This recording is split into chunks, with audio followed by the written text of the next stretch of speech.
नमस्कार दोस्तों, और आज हमारे साथ हैं भारतीय किसान यूनियन के युवा प्रदेश अध्यक्ष आज़ाद सिंह जी। और इनका बहुत बहुत धन्यवाद अपने इतने बिजी शेड्यूल से। सबसे पहले बताना चाहूँगा, लगातार इन्होंने इस किसान बिल का प्रोटेस्ट किया है, बिल्कुल फ्रंट पे रहे हैं, किसानों को समझाया है, मीडिया से भी वार्तालाप करते रहे हैं। पर जो ज़रूरी है वो ये है कि अपनी बातों को किसानों तक पहुंचाया जाए। और मैं एग्रीकल्चर स्टूडेंट होने के नाते और एक किसान परिवार से आने के नाते ये मेरी भी रिस्पॉन्सिबिलिटी है कि इस इशू को कवर करूं। और उसी के लिए हम आज भिवानी आए हैं सोनीपत से, सिर्फ इसलिए कि किसानों को समझाया जा सके कि ये क्या है, एग्जैक्टली चीज़ें क्या है, क्योंकि मीडिया तो ये कवर कर नहीं रहा है। तो चलिए स्टार्ट करते हैं। सबसे पहले आपका बहुत बहुत धन्यवाद, क्योंकि लगातार आप इतने बिजी शेड्यूल में रहे हैं। सबसे पहले तो अंकुश भाई आपका बहुत बहुत धन्यवाद है, और आपने बहुत अच्छा विषय और जो आज किसान की एक दुखती रग है कि सरकार ने किस तरह से हमारा सौदा कर लिया है, उसके ऊपर बात करने के लिए आपने समय निकाला।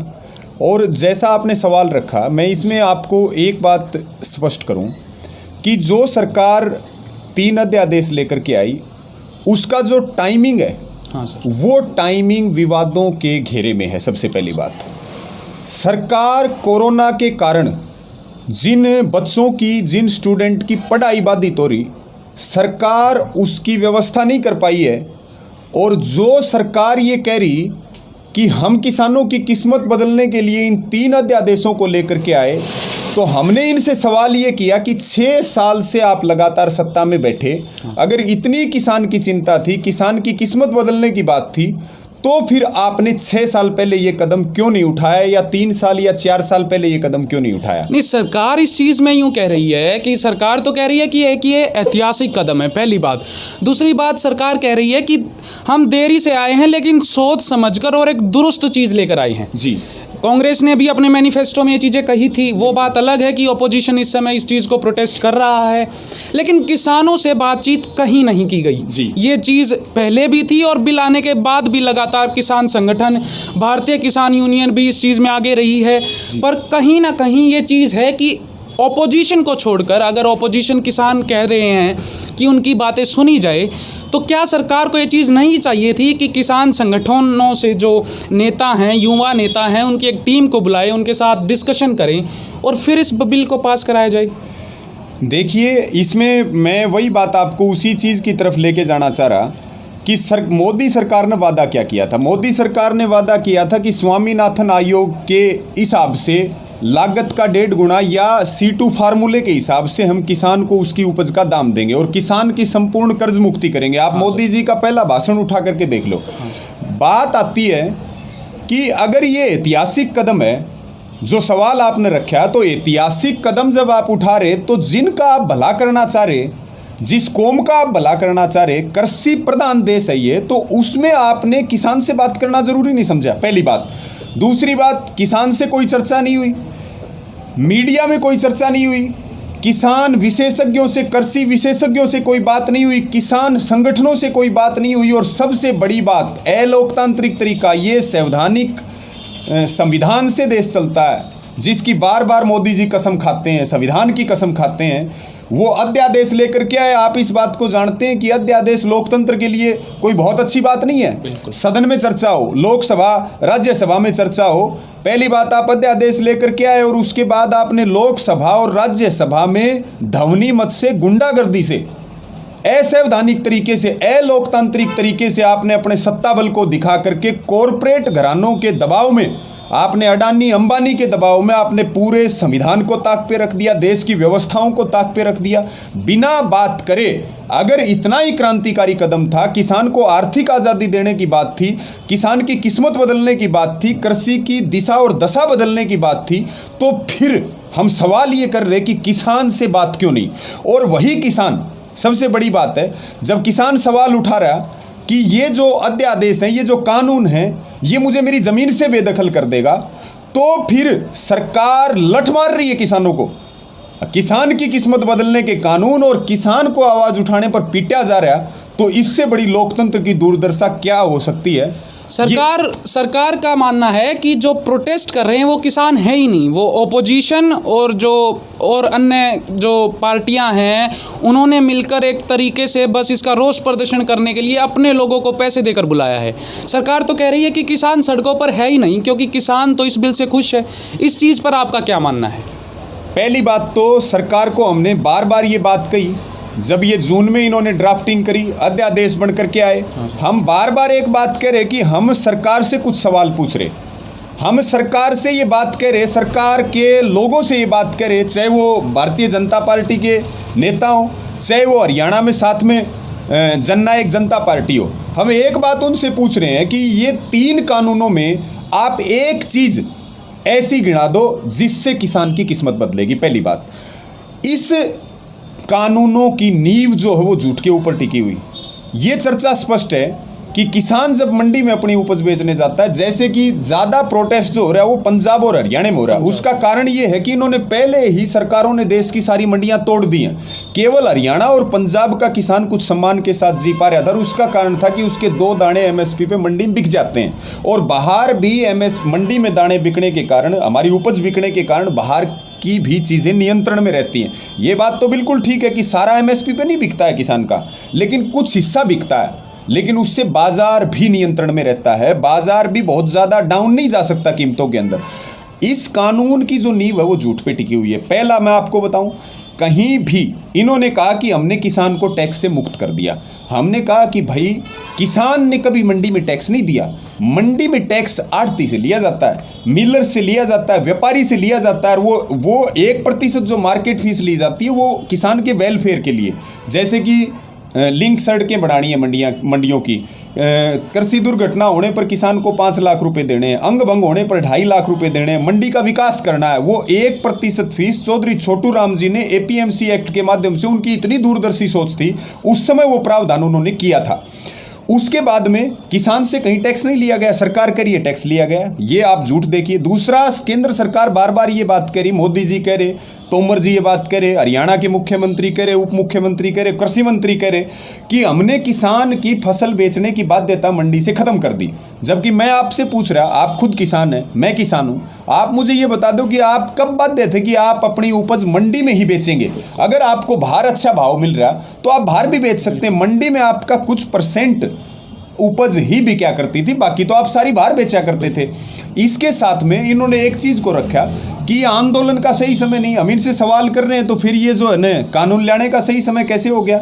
ये चीज़ें सोचने की ज़रूरत है। अब मेरा सवाल आपसे ये है कि सरकार कह रही है, प्रधानमंत्री जी ने ट्वीट किया है, मुख्यमंत्री जी ने ट्वीट किया है, सरकार ने एड्स निकाले हैं, किसानों तक को टेक्स्ट मैसेजेस किए हैं, न्यूज़पेपर्स में निकाला है कि हम किसान का MSP ख़त्म नहीं होने देंगे, मंडी से बाहर भी ऐसी व्यवस्था बनी रहेगी कि MSP से चीज़ें नहीं नीचे जाएंगी। तो इस चीज़ पर आपका क्या मानना है? क्योंकि सरकार तो कह रही है कि किसान संगठन या ओपोजिशन किसानों को भड़का रहा है। देखिए, पहली बात तो ये आती है कि विपक्ष का तो काम ही सड़क से लेकर के और संसद तक जनता की आवाज़ उठाना होता है। आज भारतीय जनता पार्टी के लोग अगर ये कह रहे हैं कि विपक्ष सड़कों के ऊपर है, तो इनको ये नहीं भूलना चाहिए कि इनके नेता और महिला नेत्री चूड़ियाँ फोड़ा करती थी जब ये विपक्ष के अंदर थे। तो ये कहीं अगर विपक्ष, क्योंकि किसान का आंदोलन किसान चलाएगा, विपक्ष का काम है, तो ये कहना कि भाई ये किसी एक पार्टी के लोग हैं, तो हम सरकार से ये सवाल कर रहे हैं कि अगर ये कांग्रेस के लोग हैं तो फिर कांग्रेस सत्ता से क्यों गई? अगर इतने ही कांग्रेस के पास लोग हैं, ये चीज़ें आप केवल आंदोलन को कमज़ोर और तोड़ने के लिए, लेकिन ये झूठ सरकार का बिकने वाला नहीं है। सरकार कह रही है कि कुछ चुनिंदा लोग ही सड़कों पर हैं, और जो असल किसान हैं, जो किसान, सरकार का मानना है कि जिनको इस बिल से फ़ायदा होगा वो तो सड़कों पर है ही नहीं, और सच्चाई से दूर हटाया गया है।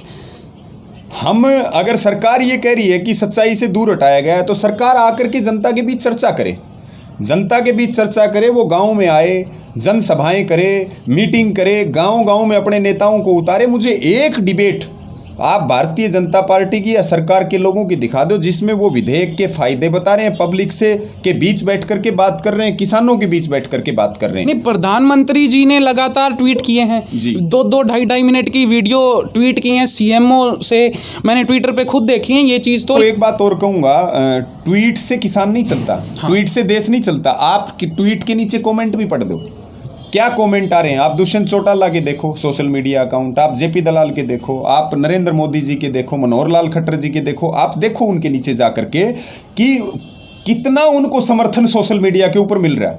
और अभी तो आप देख रहे, जब से युवा बेरोजगारी के रास्ते पे बढ़ा, किसान को ये जो 3 कानून ला करके जो हमारे गले में फांसी का फंदा डाला, उसके बाद आप इनका सोशल मीडिया पे हाल देखो। जितने इनको लाइक मिल रहे प्रधानमंत्री जी को, 4 लाख लाइक मिल रहे हैं, तो 12 लाख तो डिसलाइक मिल रहे हैं, 16 लाख डिसलाइक मिल रहे हैं। सोशल मीडिया से देश नहीं चलता। आपने जनता के बीच आकर के कब रैलियां करी, आपने जनता को आकर के कब समझाया।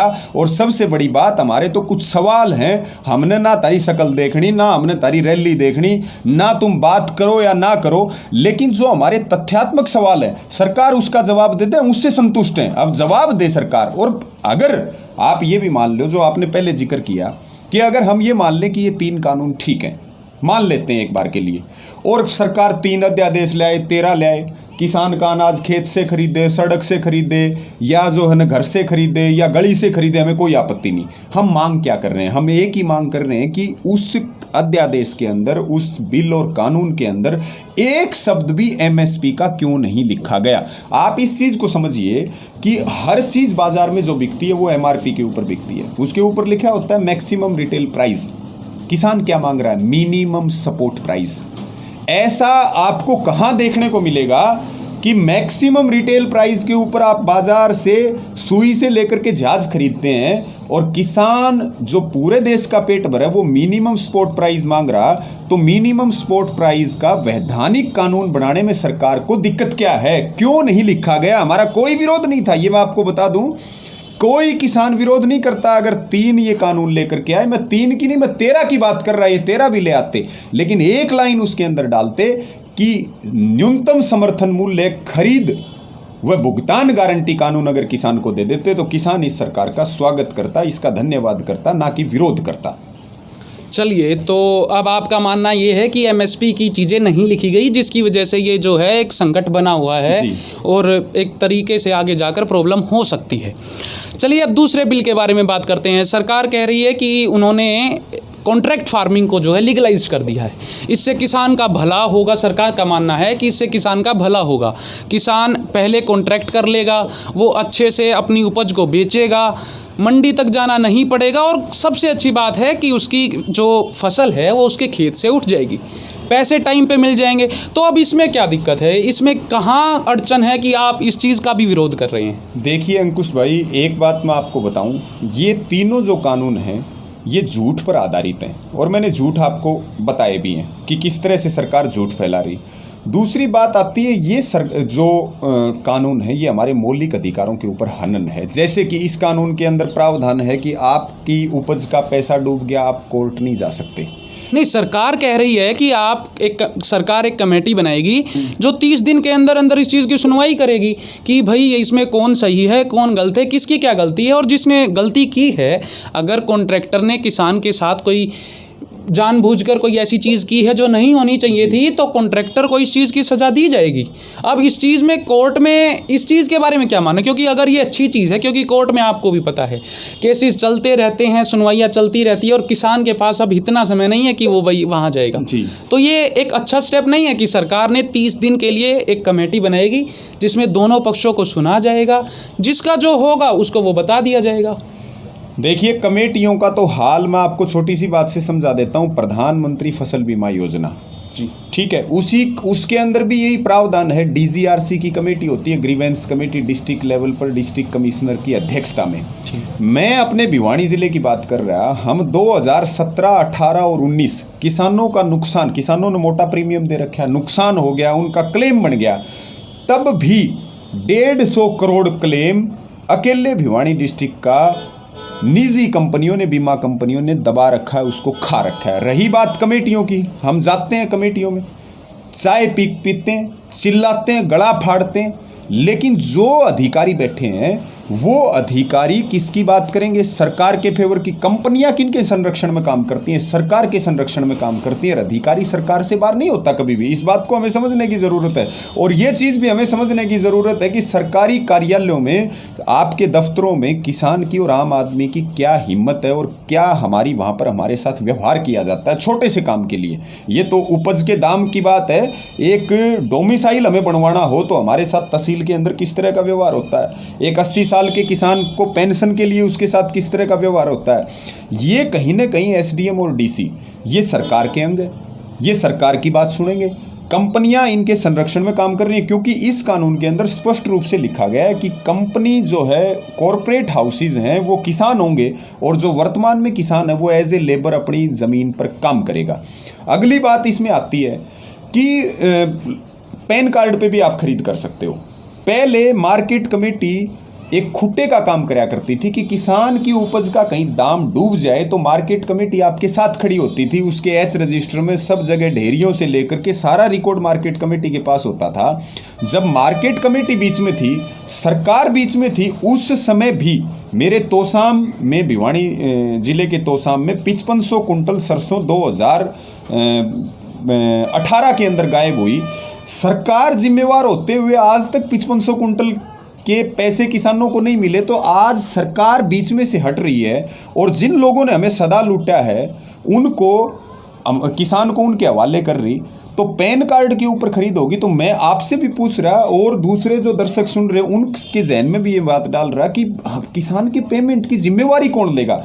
अगर मान लो कोर्ट में समय लगता है, कोर्ट की व्यवस्थाएं सुधारे है तो वो भी एक सरकार के अधीन चीज़ें, वो सारी सरकार के अधीन चीज़ें हैं। अगर सरकार को ऐसा लगता है कि कोर्ट में न्याय नहीं मिलता तो सरकार कोर्टों को बंद कर दे, फिर कोर्टों को बंद कर दे। लेकिन जब तक ये हमारा मौलिक अधिकार है कि जब हमारे साथ अन्याय होगा या हमारा हक नहीं मिलेगा तो हम न्यायालय का दरवाज़ा खटखटा सकते हैं। हमें रोका क्यों जा रहा है न्यायालय का दरवाज़ा खटखटाने से? ये एक बड़ा सवाल है कि इसके पीछे एक ऐसी मंशा है कि सरकार सीधे तौर पर कंपनियों के हवाले हमें करना चाहती है। इसमें कोई दो राय नहीं है। सरकार कह रही है कि उन्होंने अब भंडारण की जो है वो भी व्यवस्था मतलब मंजूरी दे दी है। किसान फार्मिंग का भी जैसे आप बात कर रहे थे वो भी मैं बताता हूं कि भाई दाल अपने घर स्टोर कर सकता है किसान, आलू, और जब उसे मार्केट रेट अच्छा मिले जी तो वो उसे बेच सकता है। इस चीज़ के बारे में अब लोग इस चीज़ के बारे में भी ओपोज कर रहे हैं। सीधे तौर के ऊपर बात ये आती है कि पहले भी किसान अपनी एक तो उपज बेचने के लिए कहीं बाध्य नहीं था। किसान को अगर मंडी से बाहर अच्छा रेट मिल रहा है वो बेच सकता है। एक तो ये बात आती है। दूसरी बात आती है कि सरकार जो मार्केट फीस उसको मिलर्स और व्यापारियों से पिछले साल 800 करोड़ रुपए मिले।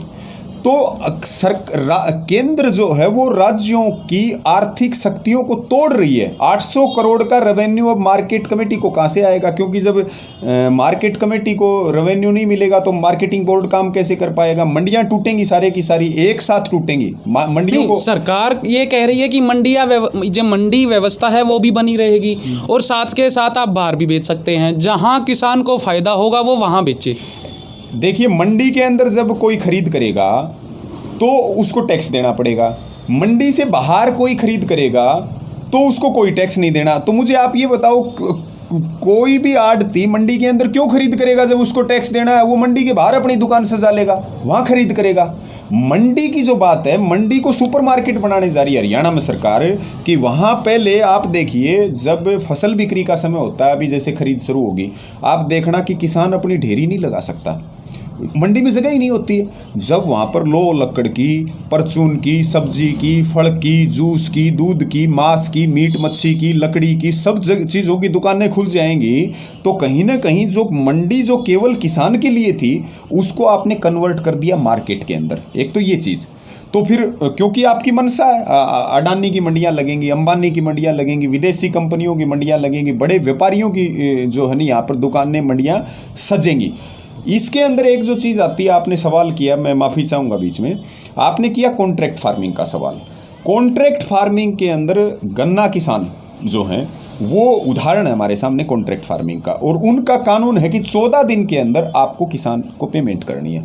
मैं आपसे पूछ रहा, आप जिस क्षेत्र से आते हैं तो उसके साथ में फिर आगे गन्ने का किसान शुरू हो जाता है। हाँ, और गन्ने के किसान को, चाहे वो उत्तराखंड की बात हो, चाहे वो उत्तर प्रदेश की बात हो, चाहे वो हरियाणा की बात हो, गन्ना किसान सड़कों के ऊपर है, 1.5 साल से उनको पेमेंटें नहीं मिली हैं।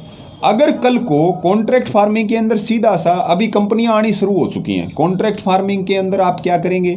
कॉन्ट्रैक्ट फार्मिंग का नुकसान आप देखिए, आप कंपनी से एग्रीमेंट करेंगे, आपने मान लो आलू का एग्रीमेंट कर लिया कि आलू इतना इंच चौड़ा होना चाहिए, इतना इंच लंबा होना चाहिए, इसके अंदर आप ये बीज डालेंगे, ये दवाइयाँ डालेंगे, इस समय आप इसको निकालेंगे। किसान मेहनत तो कर सकता है अंकुश भाई, लेकिन वो ये चीज़ थोड़ी बता सकता है कि आलू कितना चौड़ा बनेगा, कितना लंबा बनेगा, और उसके बाद वो जो है अपना कॉन्ट्रैक्ट आपकी जो उपज है वो खरीदने के लिए मना कर सकती है। दूसरी बात, उदाहरण है राजस्थान के, उदाहरण है कॉन्ट्रैक्ट फार्मिंग के, जो बाड़मेर और ये ज़िले हैं, आपने देखा होगा इस बात को कि वहाँ पर चेक बाउंस हो रहे हैं। कॉन्ट्रैक्ट फार्मिंग के किसानों के, कंपनियों के चेक बाउंस हो रहे हैं। अब वो किसान कहाँ जाए अपनी पेमेंट लेने के लिए? इस बात का भी तो जवाब देना सरकार कि कहाँ है सरकार। बिल्कुल ठीक बात। और इसके अंदर एक चीज और है कि ये सीधे तौर पर किसान को खेती से वंचित करना, उसकी स्वतंत्रता छीनना कि वो अपने खेत में क्या पैदा करे, और वो एग्रीमेंट करके और एज ए लेबर अपने खेत में काम करे, और सीधे तौर पर आने वाले समय में ये बंधुआ मजदूर बनाने का और ज़मीनें लीज पे लेने का, और पूरे ज़मीन के ऊपर नज़र बड़े कॉरपोरेट हाउसेस की है, वो हमारी ज़मीन के ऊपर हमें निगलने के लिए तैयार बैठी कि मौका मिलते ही कैसे हम निगलें। और ये तो एक कदम है, भविष्य में सरकार इस तरह की योजनाएं भी लेकर के आए कि प्रत्येक किसान को कॉन्ट्रैक्ट फार्मिंग करनी पड़ेगी। कॉन्ट्रैक्ट फार्मिंग के बिना कोई खेती कर ही नहीं सकता। तो फिर ये जो किसान बैठा है, ये किसान तो लेबर बन गया सारा। बिहार का एग्जाम्पल है हमारे सामने, आप देख लो, बिहार में 2006 में मंडी तोड़ी, आज पूरा बिहार का किसान लेबर बन गया। आपके पूरे प्रदेश में 5 किले का वहाँ का किसान 2 किले के खेत में मजदूरी कर रहा है, क्योंकि उनकी उपज के वहाँ दाम नहीं है। औने पौने दामों में ये हमारी ज़मीन को, हमारे ज़मीन से बेदखल करने के तीनों काले कानून हैं। अब तक आपको भी पता है कि लगातार कैसे यही व्यवस्था रही है, इसमें किसान का भला बिल्कुल नहीं हो पाया है, जिसके साक्षी आप, हम और हमारे दर्शक भी हैं। जी। सरकार कह रही है कि प्राइवेटाइजेशन से, जैसे कि हर फील्ड में सरकार, बीजेपी गवर्नमेंट इस समय प्राइवेटाइजेशन कर रही है, रेलवे में कर रही है, यहाँ भी लेकर आई है। सरकार का मानना ये है कि प्राइवेटाइजेशन से कहीं ना कहीं किसानों का भला हो जाएगा। जी। इस चीज़ के बारे में आपका क्या मानना है? क्योंकि ये व्यवस्था तो काम नहीं कर रही है, अब सरकार इसका एक ऑल्टरनेट दे रही है, लेकिन उस ऑल्टरनेट में आपने कमियां निकाल दी। जी। तो क्या चीज़ है, मतलब लैकिंग कहाँ, कमी कहाँ है, क्या चीज़ को दुरुस्त करने की ज़रूरत है, या प्राइवेटाइजेशन में कुछ कमियां हैं जिनको ठीक करके किसानों का फ़ायदा किया जाए, या जो करंट जो सिचुएशन है उसमें कुछ चेंजेस करके किसानों का फ़ायदा किया जाए? इस चीज़ के बारे में आपकी क्या राय है? देखिए, प्राइवेटाइजेशन तो किसी भी तरीके से आप ठीक नहीं बता सकते। मैं आपको कुछ उदाहरण देता हूँ। एजुकेशन के सेक्टर में प्राइवेटाइजेशन किया गया, आज उसका हाल देख लो आप क्या है एजुकेशन का, कि शिक्षा का व्यापारीकरण किया गया। उसी तरह से हॉस्पिटलिटी के अंदर, मेडिकल के अंदर प्राइवेटाइजेशन किया, उसका आप हाल देख लो। प्राइवेटाइजेशन में तो हम तो सीधी एक बात कह रहे कि आपको जब सब कुछ बेचना है तो फिर सरकार भी बेच दो। सरकार फिर सरकारी क्यों?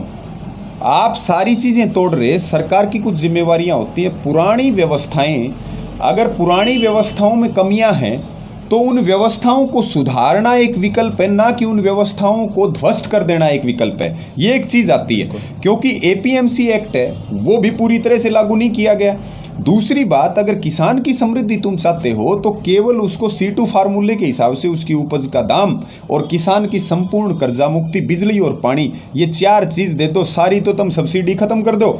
हमें किसी प्रकार का लोन नहीं चाहिए, बल्कि मैं तो ये कहूँगा ये 2 काम सरकार कर दे, किसान खुद एक बैंक हो जाएगा और सरकार को वो लोन दे सकता है। इतना पावरफुल किसान है, क्योंकि आज किसान की सरसों अगर C2 फार्मूले के हिसाब से बिके, उसकी पूरी उपज बिके C2 फार्मूले के हिसाब से, तो 8,000 रुपये प्रति कुंटल उसकी सरसों बिकेगी।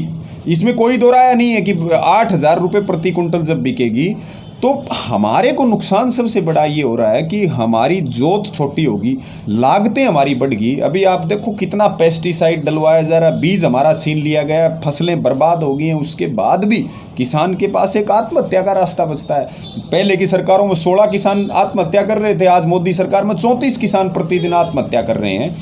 तो व्यवस्था, प्राइवेटाइजेशन कोई विकल्प नहीं है। प्राइवेटाइजेशन का मतलब है कि कुछ चुनिंदा लोगों के हाथ में पूरे देश की संपत्ति को सौंपना, सरकार का काम है कि वो सरकारी संस्थाओं को सुदृढ़ बना करके आम जन को अच्छी सेवाएं दे, उनकी समृद्धि के लिए काम करे, उसी को सरकार बोलते हैं। नहीं तो वो कंपनी है, सरकार नहीं है। लगातार हर चुनाव में हम सुनते हैं, हर पार्टी हर राज्य में कहती है कि हम कर्ज मुक्ति करेंगे।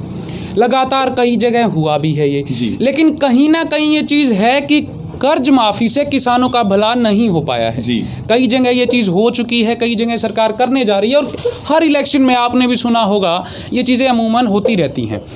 कर्ज माफ़ी के अलावा कोई ऐसी चीज़, कोई बेस्ट ऑल्टरनेट कि कर्ज माफ़ी ना किए या कर्ज माफ़ी के अलावा वो पैसा कहीं और सरकार डायरेक्ट करे जिससे किसानों का भला हो सके। जी।